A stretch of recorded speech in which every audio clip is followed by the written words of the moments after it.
Hello friends, I am Somnath Kundu. Welcome to my channel target next date. আজকে নিয়ে এসেছি আর একটা ইন্টারেস্টিং ভিডিও নিয়ে, এবং আজকের ভিডিও হচ্ছে বিভিন্ন রকম প্রশ্ন এবং তার উত্তর পর্ব।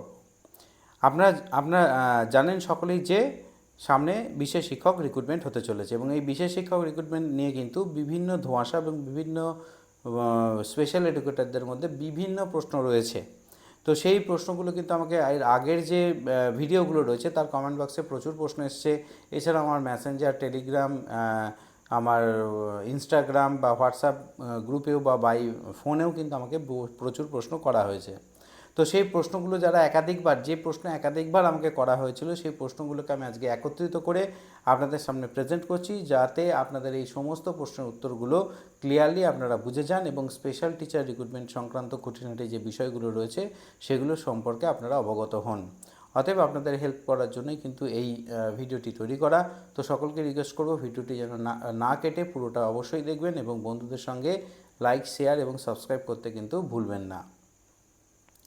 তো আজকে যে প্রশ্নগুলো রয়েছে তা প্রথমেই যে স্ক্রিনের মধ্যে দেখতে পাচ্ছেন, প্রথম প্রশ্নটা রয়েছে, সেটা কি না, সেটা হচ্ছে যে বিশেষ শিক্ষক নিয়োগের নোটিফিকেশন কবে আসবে। সব থেকে বড় প্রশ্ন যে বিশেষ শিক্ষক নিয়োগের নোটিফিকেশন কবে আসবে। আমরা জানি যে 28শে মার্চ লাস্ট ডেট ছিল, যেখানে সুপ্রিম কোর্ট বলেছিল যে কত ভ্যাকান্সি আছে না আছে সেইটা কিন্তু নোটিফিকেশান করতে এবং দুটো ইয়েতে দিতে, খবরের কাগজে দিতে, যেটা খুব চলতি খবরের কাগজ, একটা বাংলা বা একটা ইংরেজি।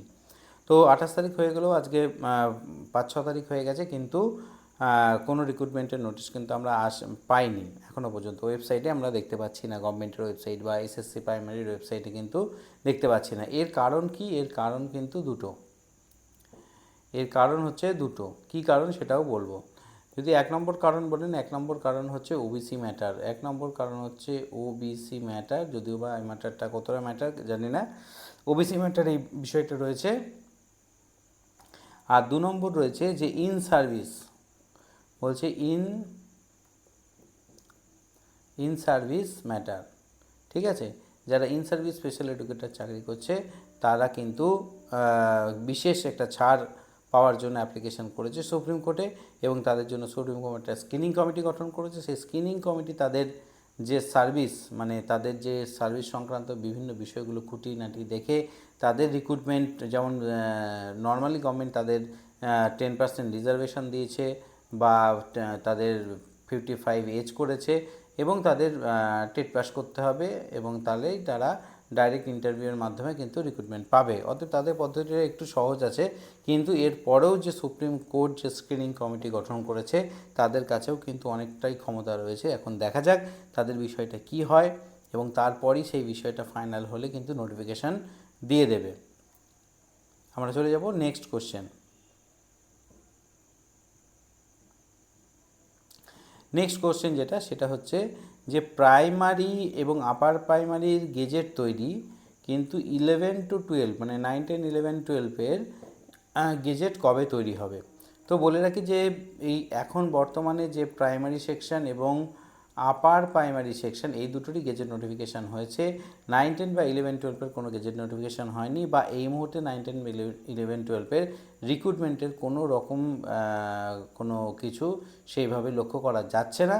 তার কারণ সুপ্রিম কোর্ট বলে দিয়েছিল one school one special educator. সেই হিসাবে যদি একটা স্কুল আমি ধরে নিলাম সে আপার প্রাইমারি লেভেলের স্কুল, কিন্তু সেখানে 9, 10 বা 11, 12ও আছে, যদি আপার প্রাইমারি লেভেলে একটা স্পেশাল এডুকেটর পেয়ে যায় তাহলে সেটা সেই স্কুলেরই স্পেশাল এডুকেটর বলে গণ্য করা হবে। এটা আমার কথা নয়, এটা হচ্ছে বিকাশ ভবনে আগের সপ্তাহে যে আমরা গিয়েছিলাম সেখান থেকে যেটুকু তথ্য কালেক্ট করতে পেরেছি তার উপরে বেস করেই বলছি। সেখানে যারা ডেপুটি সেক্রেটারি লেভেলের যারা ছিলেন তারা বললেন তা সেই স্কুলে তো অলরেডি আমরা একটা স্পেশাল এডুকেটর আপার প্রাইমারি সেকশনে দিয়ে দিচ্ছি, অতএব তাহলে আমাদের আবার 9, 10-এর কিসের প্রয়োজন আছে, 9, 10, 11, 12-এর কিসের প্রয়োজন আছে। অতএব এই মুহূর্তে কিন্তু 9, 10 বা 11, 12-এর রিক্রুটমেন্টের কিন্তু কোনো ব্যাপার নেই। চলে যাব নেক্সট কোশ্চেন। প্রাইমারি বা আপার প্রাইমারিতে সিটেট কি ভ্যালিড? এই প্রশ্নটার উত্তর যদি আপনি চান তাহলে অবশ্যই আপনাকে যেতে হবে সেই রজনীশ পান্ডে 132 2016, 132 2016 যে জাজমেন্ট ভার্ডিক্ট অর্ডার, সেই ভার্ডিক্ট অর্ডারে, এবং সেখানে কিন্তু লেখা আছে সিটেট কিন্তু ভ্যালিড। রাজ্য সরকারের টেট বা সেন্ট্রাল টেটও কিন্তু ভ্যালিড, এবং আপার প্রাইমারি সেকশনের সিটেটকে কিন্তু উল্লেখ করা দেওয়া আছে যে সেটা একটা ভ্যালিড হবে। প্রাইমারি ক্ষেত্রে কিন্তু সেটা উল্লেখ করা নেই, কিন্তু আমার মনে হয় না এটা কোনো অসুবিধা হবে, দুটো ক্ষেত্রে কিন্তু সিটেট ভ্যালিড হবে। এই বিষয়টা কিন্তু ওই জাজমেন্টের অর্ডার কপি থেকেই আমরা বুঝতে পারছি। চলে যাব নেক্সট কোশ্চেন। এই কোশ্চেনটা কি? এই কোশ্চেনটা হচ্ছে যে বিশেষ শিক্ষক নিয়োগের টেটে কি সবাইকে বসতে হবে?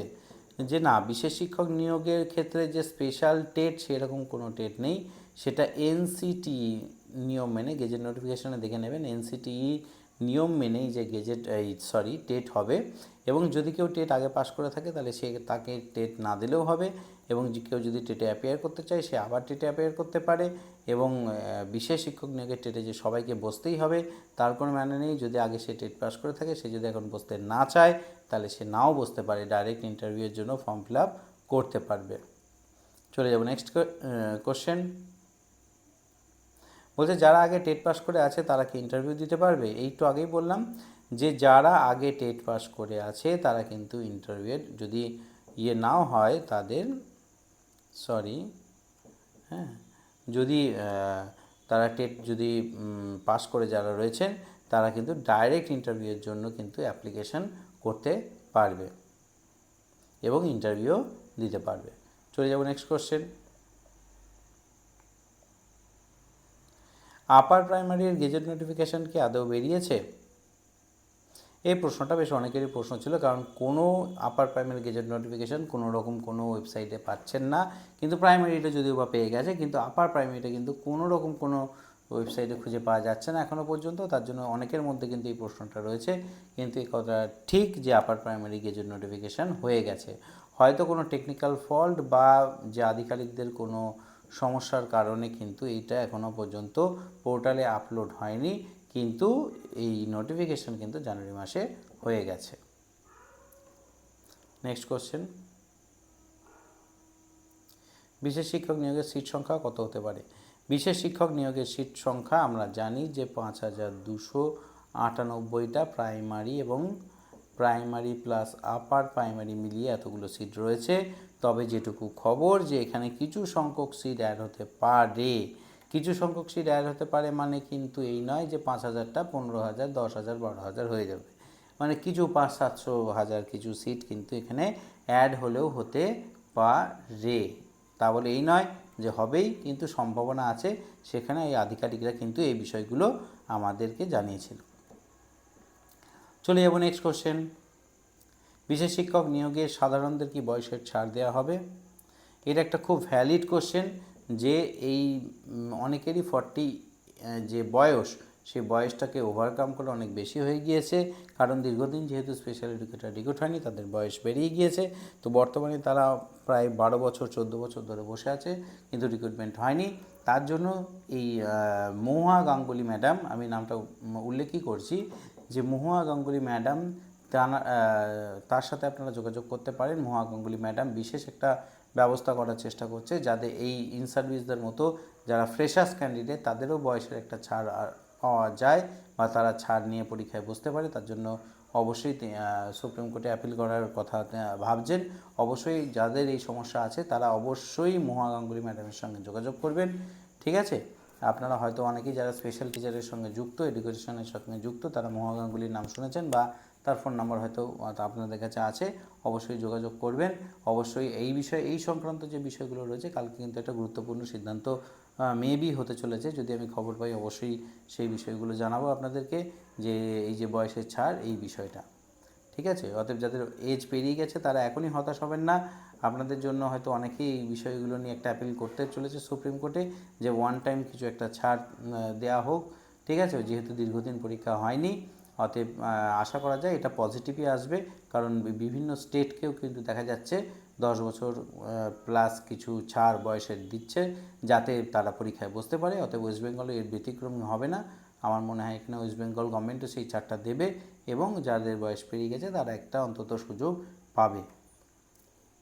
নেক্সট হচ্ছে 28শে মার্চ তারিখ চলে গেলেও নোটিফিকেশান আসলো না কেন? এই নোটিফিকেশান আসলো না কেন এইটা জিজ্ঞাসা করছেন, এটা কিন্তু আমার ব্যাপার নয় যে কেন, এটার কারণটা আমি বলতে পারবো না, কারণ এটা সম্পূর্ণ ডিপার্টমেন্ট বিকাশ ভবনের ব্যাপার এবং প্রাইমারি এবং এসএসসি বোর্ডের ব্যাপার। নিশ্চয়ই কিছু টেকনিক্যাল ফল্ট হয়েছে, আমি আগেও বললাম দুটো বিষয়ের মধ্যে রয়েছে, একটা হচ্ছে ওবিসি ম্যাটার আর একটা হচ্ছে ইন সার্ভিস স্পেশাল এডুকেটেডের ম্যাটার। তাদের বিষয়গুলো যতক্ষণ না ক্লিয়ার হচ্ছে নোটিফিকেশান আসাটা কিন্তু একটু মুশকিলই আছে। নেক্সট, বিশেষভাবে সক্ষম পরীক্ষার্থীদের কি বয়সের এক্সট্রা ছাড় পাওয়া যাবে? বিশেষভাবে সক্ষম যারা রয়েছেন, স্পেশাল যেগুলো পার্সন রয়েছেন, হ্যাঁ, তো তাদের এক্সট্রা বয়সের ছাড় বলতে তারা অলরেডি 5 বছরের এক্সট্রা ছাড় পায় বয়সের ক্ষেত্রে পিএইচ ক্যান্ডিডেট, এবং এরপরেও যদি আপনারা বলেন যে আরও এক্সট্রা চাই, তাহলে সেটা কিন্তু আপনাদেরকে অ্যাপিল করতে হবে, কারণ এখানে অনেকে পরীক্ষায় বসতে পারেনি বলে অনেকের এই 45 বছরও ওভার হয়ে গিয়েছে। তারা ওই যে বললাম মহুয়া গাঙ্গুলি ম্যাডামের সঙ্গে যোগাযোগ করুন, তিনি একজন অ্যাপিল করতে চলেছেন সুপ্রিম কোর্টে তাদের ছাড়ের জন্য, তিনি নিজেও সেইটা প্রার্থী, তারও 44-45 বছর বয়স হয়ে গেছে, অতএব আপনি তার সাথে অবশ্যই যোগাযোগ করুন, হয়তো আপনি প্রফিট হলেও আপনি সুবিধা পেলেও পেতে পারেন। নেক্সট, আমার নর্মাল বিএড আছে, আমি কি বিশেষ শিক্ষক পরীক্ষায় বসতে পারবো? তো সেক্ষেত্রে বলি যে যদি আপনার শুধুমাত্র নর্মাল বিএড থাকে তাহলে আপনি পরীক্ষায় বসতে পারবেন না, কিন্তু আপনার এই যে নর্মাল যে বিএড রয়েছে সেই নর্মাল বিএডের সঙ্গে যদি আপনার কোনো ডিপ্লোমা এবং আরসিআই থেকে সিআরআর ভ্যালিড সিআরআর নাম্বার, ঠিক আছে, ভ্যালিড সিআরআর নাম্বার থাকে, ঠিক আছে, তাহলে অবশ্যই কিন্তু আপনি স্পেশাল এডুকেটর পদেও পারতে, মানে যে ভ্যাকান্সি রয়েছে সেখানে কিন্তু আপনি অ্যাপ্লিকেশন করতে পারবেন। নর্মাল বিএডের সঙ্গে স্পেশাল এডুকেশনের ডিপ্লোমা থাকলো এবং আরসিআইয়ের ভ্যালিড সিআরআর নাম্বার থাকলো, তাহলে আপনি অবশ্যই কিন্তু এলিজিবল হবেন। এই বছর যারা স্পেশাল বিএড বা ডিএডের ফাইনাল ইয়ার তারা কি পরীক্ষায় বসতে পারবে? এক্ষেত্রে বলি যে এসএসসির যে নিয়মটা আছে, ফাইনাল ইয়ার যদি অ্যাপিয়ার করে তারা টেটে বসতে পারবে, কিন্তু যখন ইন্টারভিউতে যাবে ভেরিফিকেশান ইন্টারভিউ, তার আগে কিন্তু তার কমপ্লিট রেজাল্ট, মার্কশিট, সার্টিফিকেট এগুলো থাকতে হবে, ভ্যালিড সিআরআর নাম্বার থাকতে হবে ইন্টারভিউ এবং ভেরিফিকেশানের জন্য। যদি সেই সময়ের মধ্যে আপনি এটাকে কমপ্লিট করে ফেলতে পারেন তাহলে অবশ্যই অ্যাপ্লিকেশন করতে পারবেন, কিন্তু যদি না হয় কমপ্লিট তাহলে কিন্তু ভেরিফিকেশান টেবিল থেকে আপনাকে ক্যান্সেল করে দেওয়া হবে। নেক্সট, আমার সিআরআর রেজিস্ট্রেশন সার্টিফিকেট ইনভ্যালিড হয়ে গেছে, রিনিউয়াল করা হয়নি, আমার কি কোনো অসুবিধা হবে? অবশ্যই আপনার অসুবিধা হবে, কারণ আরসিআইয়ের যে ভ্যালিড রেজিস্ট্রেশন সেটা কিন্তু সুপ্রিম কোর্টের যে ভার্ডিক্ট অর্ডার সেখানে পাতায় পাতায় লেখা আছে যে আরসিআই থেকে ভ্যালিড সিআরআর নাম্বার, অতএব যা আপনাদের মতো যারা রয়েছেন যাদের এখনও রিনিউয়াল হয়নি, ইনভ্যালিড অবস্থায় রয়েছে রেজিস্ট্রেশন নাম্বার, অবশ্যই দ্রুততার সাথে যত তাড়াতাড়ি পারবেন, ঠিক আছে, আপনারা কিন্তু ওটাকে রিনিউয়াল করে নেন। নেক্সট, স্পেশাল ডিএডরা কি আপার প্রাইমারিতে বসতে পারবে? আচ্ছা, স্পেশাল যে ডিএড তারা আপার প্রাইমারিতে, এই বিষয়ে এখনও কিছু বলা যাচ্ছে না, তার কারণ ডিএড আপার প্রাইমারিতে কিন্তু এলিজেবল, কিন্তু যেহেতু এখানে ওই 9 to 12 ম্যাটারটাও এখানে ঢুকে আছে একবারে, তা বিকাশ ভবনের বক্তব্য তারা আপার প্রাইমারি মানে আপার প্রাইমারি নয়, আপার প্রাইমারি মানে 6 to 12 পর্যন্তই সেই স্পেশাল এডুকেটর স্কুলে কাজ করবে, অতএব সেখানে যেহেতু 9, 10, 11, 12 রয়েছে, ডিএডটা সেখানে ভ্যালিড নয় 9 to 12 ক্ষেত্রে, তো সেক্ষেত্রে কিন্তু ডিএডটা এখন কতটা এখানে আপার প্রাইমারির জন্য এলিজিবল হবে সেটা কিন্তু কঠিন বলা এখন। আর আপনারা যদি এই বিষয়ে সহায়তা চান তাহলে দেবব্রত হালদার বাবু, দক্ষিণ 24 পরগনা, ওনার সাথে যোগাযোগ করবেন, উনি এই বিষয়টাকে নিয়ে মুভ করছেন বিকাশ ভবনে যাতে এটা ভ্যালিড করা যায়। অবশ্যই দেবব্রত হালদার বাবুর সঙ্গে আপনারা যোগাযোগ করুন, প্রফিট পেলেও পেতে পারেন। নেক্সট, নতুন করে আবার টেট হবে নাকি যারা আগে টেট পাস করে আছে তারাই বসবে? নতুন করে আবার টেট হবে নাকি যারা টেট পাস করে আছে তারাই বসবে? দেখুন, যারা টেট পাস করে আছে তারা তো ইন্টারভিউর জন্য বসবেই, কিন্তু নতুন করেও একটা টেট হবে। যারা টেট পাস করে নেই বা এই দীর্ঘদিন রিক্রুটমেন্ট না হওয়ার পর্যন্ত প্রতি বছর যারা বসে আছে টেট পরীক্ষা দিতে পারেনি, তাদের জন্য কিন্তু একটা টেট পরীক্ষা হবে এবং তারপর কিন্তু ইন্টারভিউ হবে। অতএব নতুন করে টেট হবে এবং যারা টেট পাস করে আছে তারাও কিন্তু এখানে বসতে পারবে। চলে যাব পরের কোশ্চেন। হচ্ছে নিয়োগ পরীক্ষার মার্কস ডিভিশন কেমন হবে। এখন অবশ্যই আপনারা জানেন যে এসএসসি তার নতুন যে রুলস, সেই রুলসটা করেছে যে মার্কস ডিভিশন কি হবে। এখানে টোটালটা ধরেছে কিন্তু 100 মার্কস, যে 100 নম্বরের পরীক্ষা হবে, তার মধ্যে 80 মানে 80% হচ্ছে টেট ওয়েটেজ এবং 20% হচ্ছে ডেমনস্ট্রেশন এবং ইন্টারভিউ। ঠিক আছে, তো এই যে 80 নাম্বার যে টেট ওয়েটেজ রয়েছে সেটা কিভাবে কাউন্ট হবে সেটাই আপনাদেরকে একটু বলার চেষ্টা করছি। ধরুন আপনি 150 নম্বরের টেট পরীক্ষা দিয়েছেন।